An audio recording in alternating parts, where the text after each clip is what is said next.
सपा का शासन, जिस तहसील में आप आए हैं माननीय मुलायम सिंह यादव की देन है। जो तहसील हम लोग यहाँ से जो है 40 किलोमीटर दूर बीकापुर जाया करते थे, यहाँ के सारे पब्लिक यहाँ से देवगांव जो इस तहसील का लास्ट बॉर्डर है, कम से कम 30 किलोमीटर की दूरी पे है, दक्षिणी और पश्चिमी सिरा। वहाँ के लोग चबैना लेकर के, हमारे दादा बाबा चबैना बांध करके भैया एक दिन पहले मुकदमा के लिए जाते, वहाँ जो भी अधिवक्ता होता था उसके यहाँ रुकते या बेचारे वैसे कहीं पड़े रहते, चबैना चबा करके जो है मुकदमा लड़ते आते। ये माननीय मुलायम सिंह यादव की देन है जो मिल्कीपुर में तहसील बनी है, जिसमें आम मानस को जो है लाभ मिल रहा है। समय बाबर का था, उसने मंदिर तोड़ करके मस्जिद बनवा दिया, और समय बीजेपी का था, उसने मस्जिद तोड़ करके मंदिर बनवा दिया। तो आज हम 2 साल से तहसील का चक्कर काट रहे हैं, कोई न्याय देने के लिए तैयार नहीं है। लेखपाल अंग्रेज हो गए हैं, कहते हैं गौशाला की स्थिति चले जाइए किसी भी गौशाला में तो जीवित जानवर की आंख कौवा निकाल रहे हैं। गौशाला की स्थिति बड़ी गड़बड़ है। कोई गौशाला न खाने को है, न छाया है, न पीने के लिए पानी है। तो गौशाला इससे तो अच्छा, घुट घुट के मरने से अच्छा है एक बार जान चली जाओ, ज्यादा अच्छा है। आप और तो सबसे अच्छी सरकार जो थी वो मायावती की थी, सबसे अच्छी सरकार। कम से कम अधिकारी समय से मिलते थे, समय से काम होता था। सबसे ज्यादा दिक्कत सरकारी विभाग से हो गई है, सबसे ज्यादा। लल्लू सिंह बिल्कुल इसमें फ्लॉप थे। लल्लू सिंह जो चल नहीं सकता, बोल नहीं सकता, उसको प्रत्याशी देना बिल्कुल गलत था, इसलिए चुनाव बीजेपी हार गई। लल्लू सिंह की जगह अगर कोई दूसरा प्रत्याशी होता निश्चित रूप से जीत लेता, उसको हराने वाला कोई पैदा ही नहीं था। प्रभु श्री राम आस्था की छत चू रही थी, अभी नई छत बनी, सड़क नहीं बनी, धंस गई। एक अयोध्या के गलियों में चले जाइए, वहाँ कीचड़ भरा है, वो बता रहे थे। आप चले जाइए रेलवे स्टेशन फैजाब अयोध्या, रेलिंग गिर गई जी, पूरी रेलिंग कितने के लागत से बनी थी? माननीय प्रधानमंत्री जी आए थे उसके उद्घाटन में, वो गिर गई भैया। आप जान लीजिए कि किसान दिन रात खेतों में मरता है, मवेशी बिल्कुल उपद्रव मचाए हुए हैं, तमाम एक्सीडेंट रोड पर हो रहा है, सरकार का निगाह उस पर नहीं जा रही है। सर इनका एक एजेंडा है, भर्ती निकालो और लीक करो, मामला कोर्ट में जाए, संदिग्ध रहे, ओवर एज हो जा रहे हैं बच्चे, सारे बच्चे, हम लोग परेशान हैं। कोई ऐसी भर्ती हम जाती हो जो पेपर लीक ना होता हो जी। हम बता दें, भक्त 2 प्रकार के होते हैं, एक चंदन लगाकर दिन भर राम राम करते हैं, और एक किसान 2 बार नाम लेता है, एक बार जब हल नापता तब, एक बार जब सोता तो भक्त तो सभी हैं। राम राज में राम की तरह निकलो, कम से कम प्रजा की हालत तो देखो कि हम जैसे कहाँ जा रहे हैं। अगर हमारी गलती हमको सजा दीजिए ना, अगर मेरी गलती हो, अधिकारियों की गलती हमको सजा दीजिए। सब मनमानी हो गए, सब सिस्टम फेल है सर। बहुत न किसी ने मंदिर बनवाया है, सब समय की बात है। समय जब बलवान होता है तो व्यक्ति बलवान हो जाता है, और समय जो गड़बड़ होता है तो व्यक्ति निर्दयी हो जाता है। तो समय की बात है, समय बलवान था भाई। देखिए, नमस्कार, सच बात आप तक न्यूज में आपका स्वागत है। देश की बहुचर्चित और लोकप्रिय सीट माने जाने वाली वही अयोध्या जो 6 महीने पहले देश दुनिया में चर्चा का विषय बनी हुई थी, उसी अयोध्या में मेरी मौजूदगी है। लगातार भारतीय जनता पार्टी की तरफ से जो दावे हो रहे थे, वो सारे दावे 2024 के लोकसभा चुनाव में फेल दिखे भारतीय जनता पार्टी की तरफ से। तो 2024 में ही अयोध्या के मिल्कीपुर से उपचुनाव होने वाले हैं, इसलिए कि अवधेश प्रसाद सांसद बन चुके हैं और यहाँ की सीट खाली हो चुकी है। गाँव गली चौराहे पर लोगों से जाना जाए कि मिल्कीपुर की जनता किसको विधायक चुनना चाहती है, क्या सोच रही है। तो हम भी पहुंच चुके हैं मिल्कीपुर की तहसील में। कुछ लोग हैं, तमाम लोग गांव गली कस्बे से आते हैं, किसान हैं, कुछ अधिवक्ता हैं, कुछ और हैं। क्या सोचते हैं, किस बारे में सोचते हैं जिस तरीके से भारतीय जनता पार्टी की हार हुई। तो हम एक एक करके सबसे बातें करने की कोशिश करेंगे। क्या नाम है भैया? जी, सुनील शुक्ला।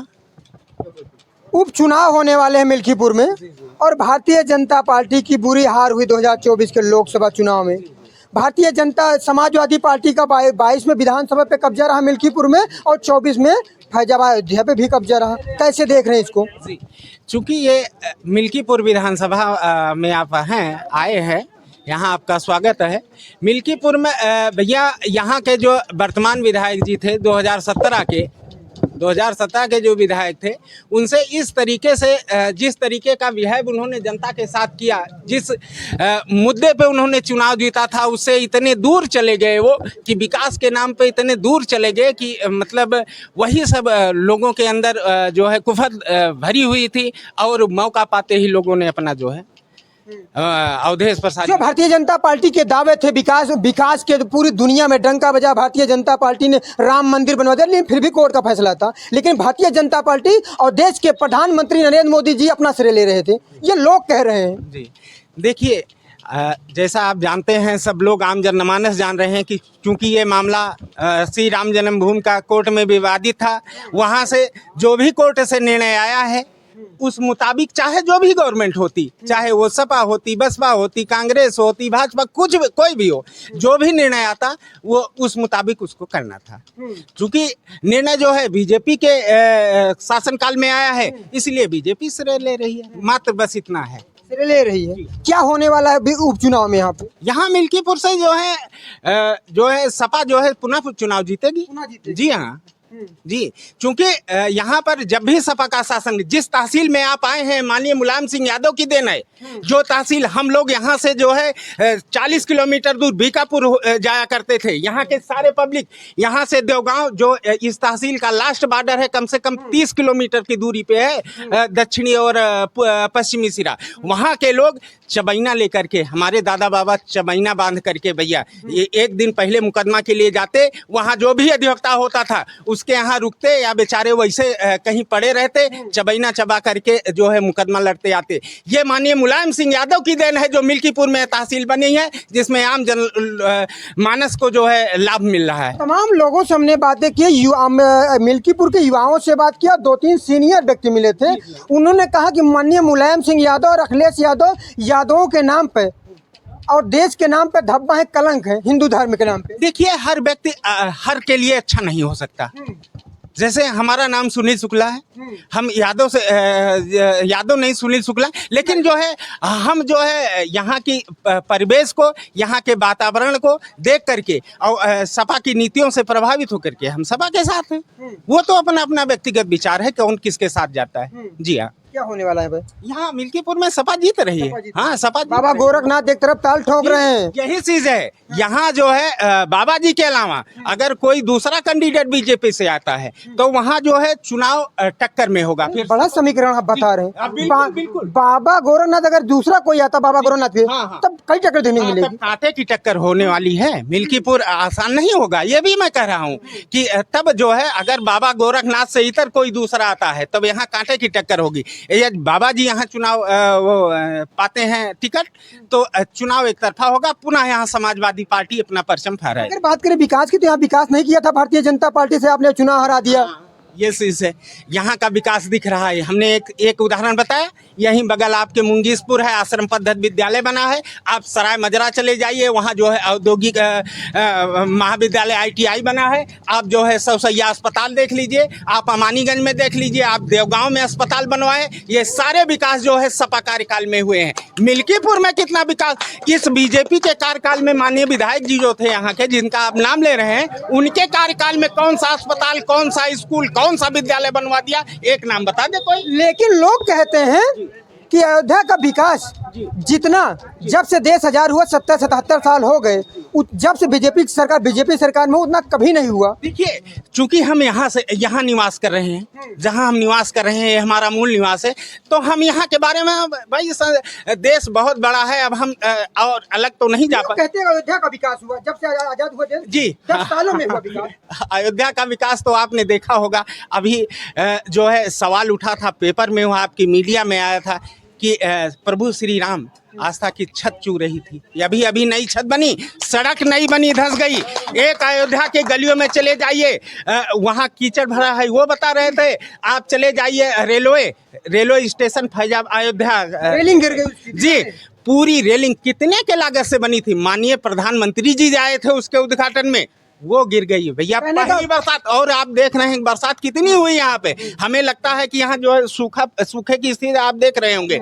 इतने बारिश में जो है दीवार रह गई, तो और आगे क्या बताएं आप तो स्वयं। कहने का मतलब कि 2024 के लोकसभा चुनाव के देखते हुए प्रधानमंत्री जल्दबाजी में मंदिर की प्राण प्रतिष्ठा करवा दिए। जी, लग तो ऐसे ही रहा है कुछ। हाँ, लग तो ऐसे ही रहा है, क्योंकि जो है यहाँ कभी भी किसी भी मंदिर की प्राण प्रतिष्ठा तब होती है जब उसका कार्य पूर्ण रूप से तैयार हो। मंदिर ही छोड़िए, हम आप एक घर बनवाते हैं, जब घर के सारी छतें, सारी चीजें कंप्लीट हो जाती हैं, तब हम आप उसका जो है गृह प्रवेश करवाते हैं। क्या नाम है चाचा जी? अरुण श्रीवास्तव। क्या कमियां रह गई कि भारतीय जनता पार्टी कम से कम 54,000 वोटों से हार गई? पूरी देश की निगाहें अयोध्या फैजाबाद पे थी। सबसे प्रमुख मुद्दा तो यहाँ जो छुट्टा जानवर हैं देश की 70% आबादी गांव में रहती है। छुट्टा जानवर, इससे हर व्यक्ति गांव में जो रहता है, चाहे उसका 1 ही बीघा खेत हो, लेकिन खेत है, तो उससे मुख्यतः मेन तरीके से प्रभावित है। तो छुट्टा जानवरों ने ज़्यादा परेशान किया। दूसरी प्रशासनिक जो विफलताएं हैं इनकी, उसने इनको हराने का काम किया। और जो हमारे यहाँ के जो सीधा लल्लू सिंह थे, इनका जो वक्तव्य आएगा संविधान बदलने का, किसी पार्टी के या मोदी ने या किसी भी व्यक्ति ने ये नहीं कहा कि संविधान बदल रहा हूँ, क्या रहा हूँ, 400 पार कहा था। ये ज़्यादा समझदार निकले, इन्होंने सीधा कह दिया कि संविधान ही बदल रहा है। तो वो उससे कम से कम 20 लोकसभा सीटों पर प्रभाव पड़ा, उसकी वजह से भाजपा यहाँ हारी। राम मंदिर मुद्दा नहीं रहा। राम मंदिर इनका मुद्दा था एजेंडे में कि हम राम मंदिर बनेगा, तो राम मंदिर का न्यायालय से फैसला हुआ, ट्रस्ट ने बनवाया। विपक्ष कह रहा है वहाँ तमाम गड्ढे हैं, वो है, विपक्ष बड़ा आरोप लगाता है। हाँ कि गिर गई है, दीवार गिर गई है। तो अरे विपक्ष को खाली कहीं 2-4 गड्ढे कहीं हो गए होंगे, वो भी तमाम वहाँ सीवर लाइन पड़े हैं, कहीं पड़े हैं। अरे विपक्ष ने तो वहाँ कुछ फैजाबाद में अयोध्या में कुछ कराया ही नहीं। आज जाके आप शहादतगंज से घुसिए तो लगता है कि हाँ कुछ बन रहा है, हाईटेक सिटी है, हाईटेक सिटी बनने की ओर काम किया। अरे कोई विपक्ष बताए, सपा की सरकार थी, बसपा की सरकार थी, अयोध्या के लिए क्या किया? कोई काम। बहुत सारा विकास गिना दिया, जिसमें कि कभी किसी से भारतीय जनता पार्टी जो दावे होते हैं वो सारे फेल हैं। समाजवादी पार्टी ने शुक्ला जी को अपना विपक्ष की भाषा बोलनी है, वो भाषा बोले। वो कभी राम मंदिर गए नहीं, ना अयोध्या घूमे, ना वो देखे। जो गड्ढे थे उनकी गारंटी होती है, जो गड्ढे होते हैं, सीवर लाइन पड़ी है, उनकी गारंटी होती है, 5 साल की गारंटी होती है। अगर सीवर लाइन बनाने में केवल जो बाहर गई थी उसको अंदर डालने में कहीं सीवेज ब्लॉक था जिसके कारण से धंस गया है, तो उसको 1-2 जगह पे 3 जगह पे ये नहीं कहा जा सकता कि पूरा रामपथ या पूरी अयोध्या धंस गई, गिर गई। आज आप जाके देखिए कहीं कुछ नहीं है, काम हो रहा है। और जो भी लाइनें थी वो तत्काल ठीक की। हम स्वयं गए थे, हम स्वयं खबरें बनाए थे। जो रेलवे बना है, आपका स्टेशन बना, वहाँ की जो दीवारें थी वो एक बैग गिर गई थी। ऐसा लगा कि 1-10 का मसाला लगा हुआ और दीवारें गिर गई। जो दावे भारतीय जनता पार्टी के 100 सालों के हो रहे थे वो 2 महीने में ढह गए। जी, मैं ये नहीं कह रहा था कि गड्ढे नहीं है, दीवार कहीं नहीं गिरी होगी, घर कहीं बन रहा होगा, तो कहीं ना कहीं फॉल्ट आता है। और मैं इनसे ये कहना चाहता हूँ कि भैया वो तो बनवाए इतना, स्टेशन इंटरनेशनल लेवल का बनवाए, एयरपोर्ट दिए, पूरे अयोध्या को चेंज कर दिया है। आपने अयोध्या को क्या कर दिया? आपकी सरकार यहाँ थी, कभी किए कुछ? कभी ध्यान दिए? कभी सड़क बनाया? कुछ कभी ध्यान दिया? आपने कुछ नहीं किया। खाली आपको एक आरोप लगाना है, नरगल कि आरोप लगाए। जहाँ तक ये परीक्षाओं की सूचना है, बता रहे हैं परीक्षाओं में नकल हो जा, क्या कहते हैं, लीक हो जा रहा है। अरे हमारे यहाँ लीक हुआ है तो उसके बाद तुरंत कैंसिल हुआ परीक्षाओं की सूचना बनाने के लिए। भाई बात माने, आपके यहाँ तो परीक्षाएं हो जाती थी, सेटिंग हो जाती थी, भर्तियां हो जाती थी, तमाम आरोप लगे हैं। आप कौन सा, आपका रिवर फ्रंट घोटाला है, गोमती रिवर फ्रंट घोटाला, 4 बार वहाँ पर आपने पैसे बढ़ाए उसके लिए। वो पैसा कहाँ जा रहा था? क्या आपका रिवर फ्रंट बन गया था? आपने भी तो उसको उद्घाटन कर दिया था। और उसके बाद आपने मेट्रो रेल जो हजरतगंज थी तो उसका भी आपने उद्घाटन कर दिया, वो भी कंप्लीट नहीं थी। वो सब भाजपा गवर्नमेंट में आने के बाद बना। तो ये कहना बिल्कुल से मतलब गुमराह करना है कि नहीं काम हुआ है। क्या करें भैया? भैया आप बड़े भाई से पूछिए, जिस चीज़ को आप बता रहे हैं, अपना श्रेय ले रहे हैं, उसको बनवाया किसने है, उद्घाटन किसने किया और बनवाया किसने था? आप कहाँ जा रहे हैं? आप बुला लीजिए बड़े भाई को, बुला के बैठे जी। बड़े भाई से आप क्या कर रहे हैं? किस चीज बनवाया? रेलवे स्टेशन क्या आपने बनवाया था? एयरपोर्ट आपने बनवाया था? नहीं, लखनऊ मेट्रो मात्र हजरतगंज तक बनी थी। उसके बाद कंप्लीट कहाँ किसने कराया? कंप्लीट भाजपा गवर्नमेंट ने कराया। हमने एक हमारे ये किया था। आज कम से कम 8-10 जिलों में मेट्रो ट्रेन की परियोजनाएं चल रही है, मेट्रो चल रहा है। आपने हम लोगों को, हम गांव देहात के लोगों को गोंडा जाने के लिए एक पुल बना था ढेमवा के पास। अखिलेश सरकार में चले आइए बड़े भाई, उक्त पुल का उद्घाटन, उक्त पुल को जो है अखिलेश जी ने बनवाया था। उस पे सहयोग से गवर्नमेंट चली गई आप आए, आपने उसको जो है उद्घाटन कर दिया, लोग उसको भी निला रहे हैं और ये जनता पूरी जानती है कि ढेमवा पुल जो कि जिसके लिए हम लोग 80 किलोमीटर घूम के गोंडा पहुंचते थे, यहीं सोहल से सीधे हम लोग गोंडा से संपर्क कर रहे हैं। वो पूछ लीजिए उसका, तो ये ऐसे उसका भी जो है मेट्रो का भी श्रेय ले रहे हैं बड़े भाई। क्या कह रहे हैं भैया? सर सबसे बड़ा मुद्दा ये है कि ये सरकार में युवाओं को रोजगार देना नहीं है। सारे पेपर लीक होते हैं, कहीं न कहीं समस्याएं जो जा रही हैं, हम लोग भटके हुए राही हुए हैं। आज हम 2 साल से तहसील का चक्कर काट रहे हैं, कोई न्याय देने के लिए तैयार नहीं है। लेखपाल अंग्रेज हो गए हैं, कहते हैं रेवेन्यू के सबसे बड़े अधिकारी हैं। भूमाफियाओं का राज चल रहा है। हमारे लिए काम करते, हम उनके लिए काम नहीं करते।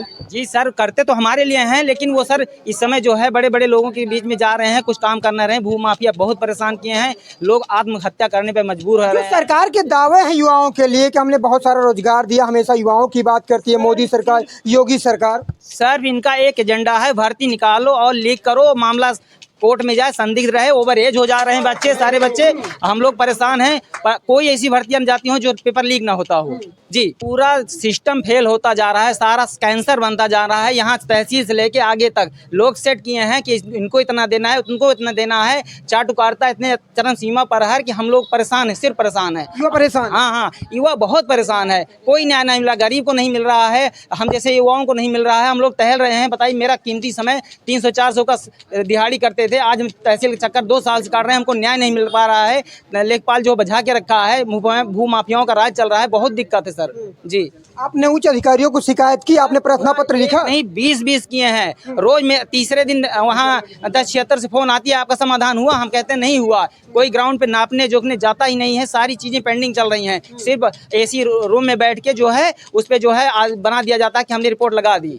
हाँ, हम लोग टहलते रहते हैं। रटा रटाया सिस्टम एक बार फॉलो कर दिया जाए। एकदम बस रटा रटाया सिस्टम। मंत्री के सारे दावे फेल हैं। फेल है सर। 10-76 पे तीसरे दिन फोन आता, हम 20 बार मुख्यमंत्री ने 10-76 बनाया था कि लोगों की समस्याएं जल्दी से निदान हो, समस्याएं सुलझ जाएं। सर कहाँ हो रही हैं? सिर्फ उस पर फीडबैक के लिए फोन आता है, लेकिन कार्य स्थल पे कार्य होता ही नहीं है। कोई कार्य स्थल पे हो नहीं रहा सर। जी, युवा नाराज है, बहुत नाराज है सर। जी, बहुत नाराज है। इस बार क्या करेगा विधानसभा चुनाव मिल्कीपुर में? युवा किसके साथ जाएगा? युवा जाएगा सपा के साथ। हाँ, एकदम, क्योंकि कहीं न कहीं विपक्ष वही थोड़ा मजबूत दिखाई दे रहा है। और तो सबसे अच्छी सरकार जो थी वो मायावती की थी, सबसे अच्छी सरकार। कम से कम अधिकारी समय से मिलते थे, समय से काम होता था। सबसे ज़्यादा दिक्कत सरकारी विभाग से हो गई है, सबसे ज़्यादा।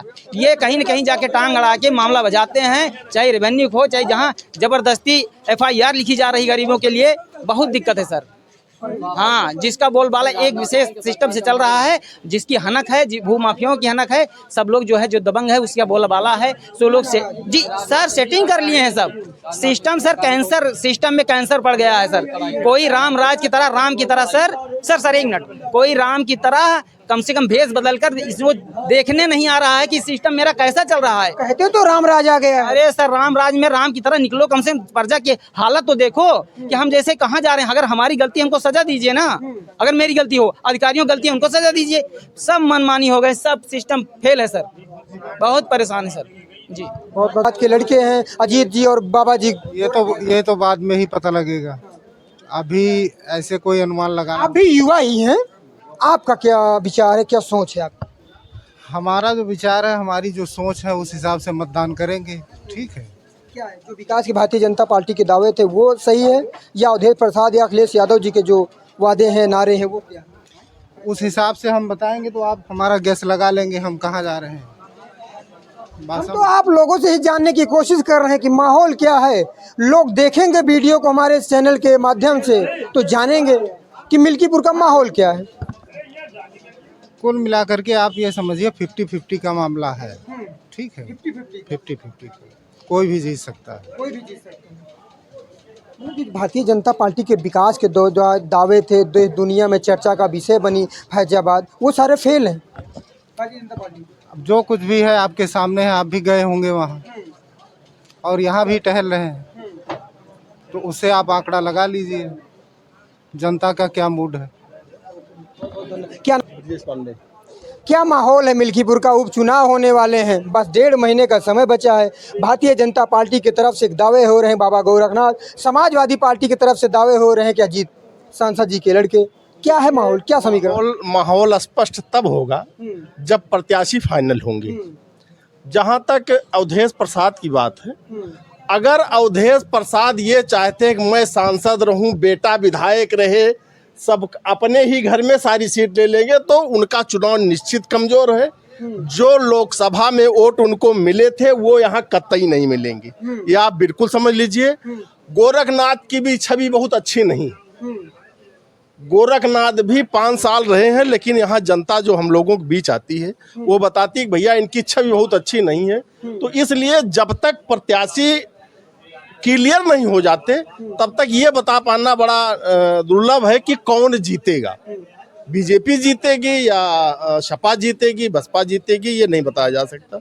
लगातार हर एक शब्द में बातें आती है, सिर्फ अयोध्या का विकास, अयोध्या का विकास।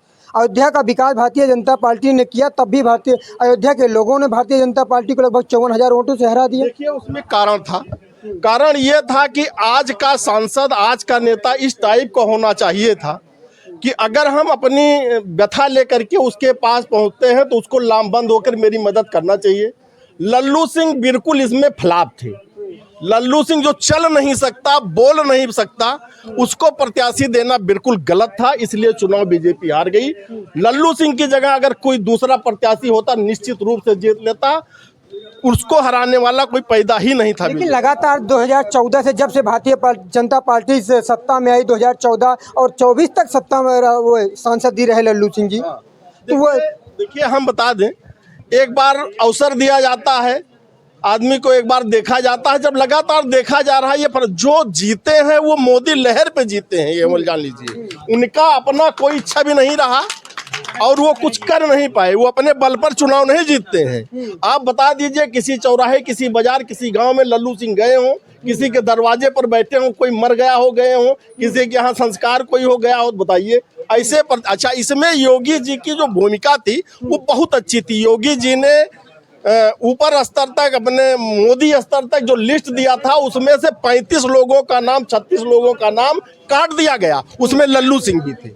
लल्लू योगी नहीं चाहते थे, योगी कतई इनको नहीं चाहते थे। योगी ने जो लिस्ट भेजा था उस लिस्ट से पूरे उत्तर प्रदेश में 36 लोगों का नाम ऊपर के नेताओं, बड़े नेताओं ने काट दिया और वही सीट बीजेपी यहाँ उत्तर प्रदेश में हार गई। कहने का मतलब अगर लल्लू सिंह जी अगर सांसद मतलब टिकट ना पाए तो भारतीय जनता पार्टी और यहाँ का परिणाम कुछ और होता। हाँ बिल्कुल और होता। लेकिन चूंकि प्रत्याशी जो जीता, जहां जहां उनकी योगी जी के जो चुने हुए नेता थे, जहां जहां उनको काटा गया वही वही चुनाव बीजेपी हार गई। अगर योगी जी के हिसाब से टिकट बटा होता तो निश्चित रूप से बीजेपी बहुत आगे होती। लेकिन लोग कहते हैं, बाहर के लोग, कि जो अयोध्या भगवान राम के नहीं हुए अयोध्या वाले, क्या हमारे होंगे? देखिए हम बता दें, भक्त 2 प्रकार के होते हैं। एक चंदन लगाकर दिन भर राम राम करते हैं, और एक किसान 2 बार नाम लेता है, एक बार जब हल नापता तब, एक बार जब सोता तो भक्त तो सभी हैं। राम को कैसे नहीं हुए? देखिए जहां पर राजनीति की बात है वहां राम विमुख हो जाते हैं। राम से राजनीति से कोई मतलब, उनके अवधेश प्रसाद भी हैं राम के लल्लू भी हैं, राम का पूरा संसार है। जिसको चाहेंगे उसको वोट देंगे, उसमें राम से राजनीति से क्या मतलब है? लेकिन लगातार गाने भी बज रहे थे, जो राम को लाएंगे हम उनको लाएंगे, और मोदी जी ने मंदिर बनवा दिया। जो गाने लिखते हैं, जो गाने बजाते हैं, उनका अपना बिजनेस, समझ में आया? उसका अपना बिजनेस है, अपना बिजनेस सब सेक रहे हैं। ना कोई राम को लाया है, न किसी ने मंदिर बनवाया है। सब समय की बात है। समय जब बलवान होता है तो व्यक्ति बलवान हो जाता है, और समय जो गड़बड़ होता है तो व्यक्ति निरीह हो जाता है। तो समय की बात है। समय बलवान था भाई। देखिए समय बाबर का था, उसने मंदिर तोड़ करके मस्जिद बनवा दिया, और समय बीजेपी का था, उसने मस्जिद तोड़ करके मंदिर बनवा दिया। तो समय की बात है, जब समय बलवान होता उसकी। देखिए कानून का राज कभी नहीं रहा, हमेशा सत्ता का राज रहा है। क्या जब मस्जिद गिरी, जब मंदिर बना था, बाबर का राज था, कानून नहीं था? कानून था, लेकिन उसने गिरवा दिया। आज स्थिति यह है कि ठीक है, केंद्र में और यूपी में दोनों सरकार थी, कोर्ट का निर्णय आया, मंदिर बना। तो समय की बात है, समय बलवान था इसलिए बना। विकास हुआ कि नहीं अयोध्या में? बिल्कुल विकास हुआ, लेकिन जो वास्तव में धरातल पर होना चाहिए बाबा उससे विमुख है। उसमें सबसे बड़ी बात किसानों की उपेक्षा की जा रही है। आप जान लीजिए कि किसान दिन रात खेतों में मरता है, मवेशी बिल्कुल उपद्रव मचाए हुए हैं, तमाम एक्सीडेंट रोड पर हो रहा है, सरकार का निगाह उस पर नहीं जा रही है। लेकिन लगातार गौशालाएं बना रहे हैं योगी जी। हर न्याय पंचायत ग्राम सभा स्तर पर बड़े दावे करते हैं कि गौशाला मुक्त पूरा उत्तर प्रदेश हो चुका है। कि आप गौशाला की स्थिति चले जाइए किसी भी गौशाला में, तो जीवित जानवर की आंख कौवा निकाल रहे हैं। गौशाला की स्थिति बड़ी गड़बड़ है। कोई गौशाला न खाने को है, न छाया है, न पीने के लिए पानी है। तो गौशाला इससे तो अच्छा, घुट घुट के मरने से अच्छा है एक बार जान चली जाओ, ज्यादा अच्छा है। आप जान लिया गौशाला की स्थिति में जानवर बहुत ही परेशान है, बड़ी मुश्किल से जी रहे हैं। कहते हैं गौ हत्या बंद हो गई, इससे तो बहुत बड़ा दुर्दशा हो रही है गौओं की। देखिए, न आज से गौ थी, न आज से पूजा हो रहा था, और न आज से ये कट रहे थे। देखिए, जब आप प्रकृति से लड़ेंगे तो फलाप हो जाएंगे। शेर कभी दाल चावल थोड़े खाएगा। कि आम जनता जिन्होंने कहा कि आने वाला वक्त बताएगा कि यहाँ से कौन विधायक होगा, तब तक के लिए नरसिंह चौहान के साथ सच बात अब तक न्यूज अयोध्या।